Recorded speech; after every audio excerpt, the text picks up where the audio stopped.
No, vámonos, Mauricio, al departamento del Chocó. Estudio de, además, uno de los centros de investigación sobre violencia e inseguridad en el país.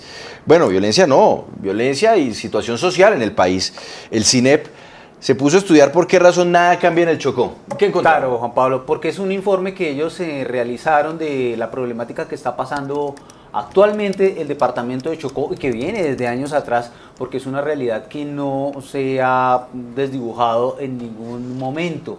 Y pues lo que allí se ha encontrado es que en el caso de la guerrilla del ELN ha aumentado presencia en el departamento, las organizaciones criminales, las bandas criminales y también incluso las disidencias de las FARC y el Clan del Golfo han tenido también un incremento en este departamento y se han incrementado también los homicidios. Pero que sea Juan Pablo Guerrero, él es el subdirector del CINEP, quien nos explique cuál es ese panorama que se está viviendo actualmente en el departamento de Chocó. Juan Pablo, bienvenido a Sigue la W.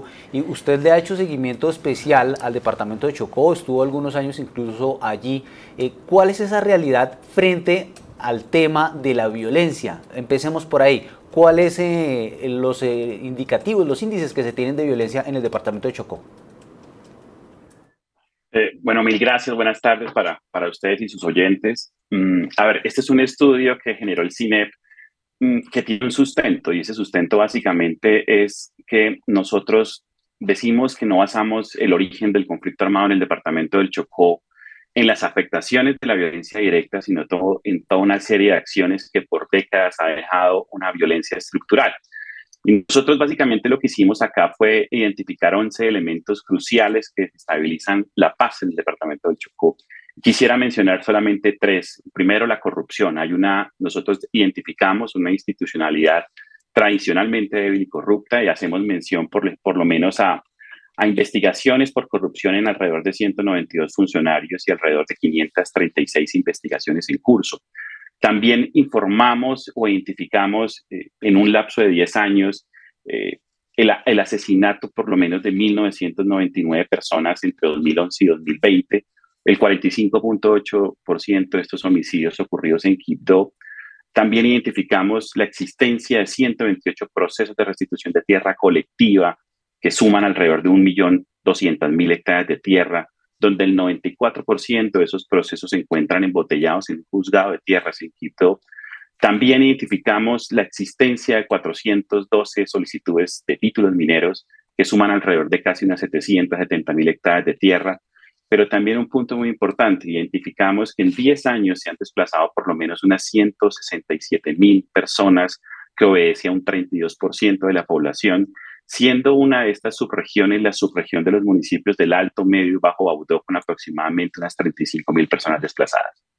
Dentro de estas organizaciones criminales que están dominando el departamento de Chocó, ¿cuáles son las que tienen mayor presencia? ¿Cómo se están dividiendo la región y sobre todo que está afectando a la comunidad que está en medio del conflicto?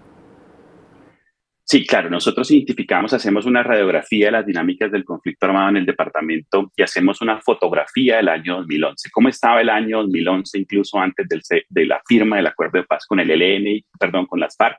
Y lo que hacemos referencia es que en ese momento el 83% de los municipios estaban controlados por las AGC y por las FARC, más o menos unos 25 de 30 municipios, y el ELN solo hacía presencia en un 40%, es decir, en 12 de 30 municipios. A día de hoy, luego de la firma del acuerdo de paz y tras casi 8 años de desmovilización como resultado del acuerdo, las disidencias FARC hacen presencia en 6 de 30 municipios. Las AGC siguen controlando el 80% del territorio, pero el ELN se ha expandido al 80% de los municipios, es decir, estamos hablando de 25 por 30 municipios. Juan Pablo, yo quiero que nos detengamos en los actores, porque cuando se firma el proceso de paz en el año 2016, digamos que el escenario para el departamento del Chocó era un enfrentamiento entre FARC, ELN, que eran esencialmente los protagonistas, bueno, de pronto Clan del Golfo en aquel momento ya tenía otro nombre, pero que eran como quienes estaban haciendo presencia en ese territorio. Hoy día, ¿quiénes son los protagonistas de la violencia que se vive en el Chocó? Porque yo recuerdo que de Quibdó hemos hablado hasta de unos mexicanos, pero si uno mira hacia arriba, entonces ya también es el ELN, pero también hay disidencias, pero también hay otros grupos. O sea, ¿Cuántos actores ilegales hay hoy en el Chocó? Perfecto. Antes quisiera hacer una claridad y es que después de la firma del acuerdo, es clara la reconfiguración y el reposicionamiento de actores armados ilegales y con ello muchísimos escenarios de disputa ilegal. Y en eso quisiera mencionar que la dejación de las armas por parte de la FARC generó el copamiento de territorios por parte del ELN, especialmente, por ejemplo, al norte del Chocó. Y aquí es claro el confinamiento, el desplazamiento, las amenazas, el reclutamiento de menores y el minado de territorios en zonas donde las FARC dejó de hacer presencia histórica. ¿Cuáles son las tres estructuras armadas que están en este momento controlando el territorio? Disidencias FARC, especialmente el Frente 30, AGC o Clan del Golfo y una estructura muy fuerte del Frente de Guerra Occidental, que incluso en el año 2011 hacía presencia con dos frentes, el Frente de Ernesto Che Guevara y el Resistencia Cimarrón, y a día de hoy hace presencia consolidada por medio de 6 estructuras, el Frente Manuel Hernández El Boche, el Calarcá, el Che Guevara, el Resistencia Cimarrón, el Omar Gómez y la compañía Ernesto Arturo Durán. Estas son las 3 estructuras armadas ilegales más fuertes del Chocó. Ahora bien, en ciudades como Quibdó, Ismina o inclusive Río Sucio hay una gran presencia de bandas criminales muy relacionadas con el narcotráfico o de bandas delincuenciales muy relacionadas con el control especialmente de las fronteras invisibles de las zonas urbanas. Usted dijo ahorita una expresión que me parece clave, y es que se firma el acuerdo con las FARC y se da un copamiento del territorio por parte de los otros grupos que empezaron, digamos, como una reconfiguración. Dentro de ese proceso de copar el territorio, ¿el Estado hizo algo? Es decir, después de la firma, el Estado colombiano sí logró por lo menos llegar a decir, mire, el Estado soy yo y nosotros mandamos en algún territorio los que antes estaban en manos de las FARC, o en realidad eso nunca pasó. Y a pesar de la firma y de los compromisos de llevar al Estado a los territorios, eso nunca se dio en ningún lado del Chocó. Sí, yo no desconozco que la 7ª División del Ejército haya generado operaciones militares donde se haya generado bajas, incluso capturas en flagrancia, entre otros. Pero Juan Pablo, es claro que la fuerza pública y la policía no tienen la capacidad de brindar seguridad en los territorios étnicos del Chocó. Las comunidades le han exigido mayor presencia en caseríos y zonas que están totalmente controladas por el ELN o incluso las AGC, y la respuesta es nula e insuficiente. Incluso me llama la atención, por ejemplo, el número de policías en Río Sucio, Chocó. 12 policías para casi 40.000 personas, donde están todos los actores armados en disputa. Incluso les comparto algo, existe acuartelamiento por parte de esta policía en Río Sucio después de las 6 de la tarde. Ahora, frente al ejército me llama la atención lo siguiente, es clara aún la connivencia entre algunos militares y miembros de las AGC para lo relacionado especialmente a la siembra y la comercialización de hoja de coca. Ellos saben dónde está sembrada, de dónde sale y por dónde entra, pero no pasa mucho. Se menciona incluso, o se ha mencionado incluso, que una buena parte de los integrantes de las AGC son reservistas o soldados profesionales retirados, pero también se menciona en variados espacios internos de seguridad que no tienen suficientes unidades. Y el caso claro es Quibdó, Río Sucio, Ismina, donde el ejército como la policía conoce dónde están los centros de operaciones, tanto del ELN como de las AGC, sabe quiénes son y realmente no pasa mucho. Director, yo quedo sorprendido con la cifra, ¿no? 12 policías para cuidar a 40.000 personas en Río Sucio, municipio en donde además están todos los grupos ilegales representados. 12 policías. Ahí es donde uno se pregunta si es que no hay capacidad, o hay temor, o no se quiere actuar. O que les toque estar acuartelados después de las 6 de la tarde, no, terrible. Es pero sí, subdirector, yo quisiera preguntarle, entonces, ¿qué se puede hacer? Porque es que nada ha servido y Chocó no puede estar condenado a vivir siempre así. Yo quisiera dejar un mensaje muy claro, y es que en estos momentos de paz total, la paz total requiere mucho más que fusiles en silencio.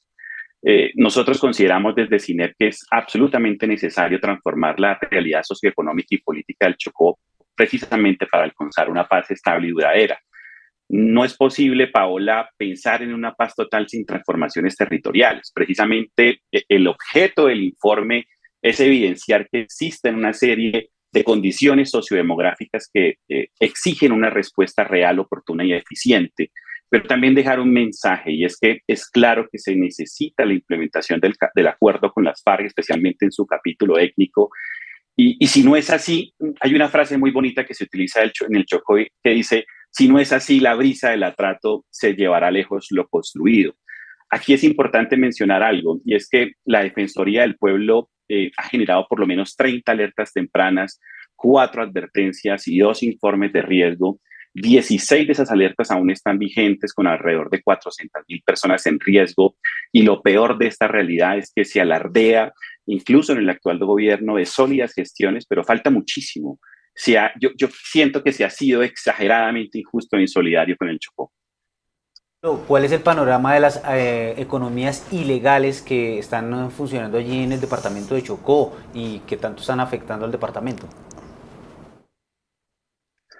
Bueno, en relación a esto, nosotros hacemos un balance de la rápida expansión de los cultivos de uso ilícito. Este balance es importante mencionar que va desde el año 2011 hasta el 2019. Pero más allá de las cifras y de la actualización de cifras, nosotros lo que queremos mostrar es que en casi 9 años la siembra de coca en el departamento del Chocó ha sido progresiva, alrededor de unas 21.806 hectáreas de tierra, que en relación a las cifras con el Pacífico es menor, es casi un 18-20% de la siembra de coca en relación con los otros departamentos. Pero más allá de eso, queremos llamar la atención sobre un municipio, el municipio de Ismina. Inclusive es un municipio donde hace poco se llevaron los alivios humanitarios y las caravanas humanitarias por parte del gobierno, pero aquí es donde se concentra gran parte de la hoja de coca sembrada en el departamento. Alrededor de un 21% de la hoja de coca está sembrada acá, donde no solamente acá se hace presencia a estos cultivos de uso ilícito también, sino que existe una expansiva y rápida extracción de metales preciosos como el oro, la plata y el platino. Juan Pablo Guerrero, subdirector del CINEP, gracias por estar en Sigue de la W y darnos esa radiografía del departamento de Chocó. Bueno, mil gracias a ustedes. Muchas gracias. Queda uno desinflado, ¿no? No. Queda uno muy, muy triste, Mauricio, porque es la bicicleta estática, ¿no? Sí. Un ejercicio constante de, sí, vamos a hacer, y prometemos, y va a cambiar. Y pasan los años y no pasa nada. Pasan los años y no cambia nada. Y al contrario, la guerra se recrudece, imagínense, 167.000 personas desplazadas en el último año. En un año. 167.000 personas. Esto es, el Estado del Campín son 40.000 personas, 40.000. ¿no? Estos son 4 veces el Estado del Campín. 4 veces el Estado del Campín. El Estado de Bogotá. Desplazadas, que les tocó abandonar el territorio por la presión armada. Municipios de 40.000 habitantes con 12 policías en la estación. O sea, ¿qué pueden hacer 12 policías? Nada, esconderse, guardarse.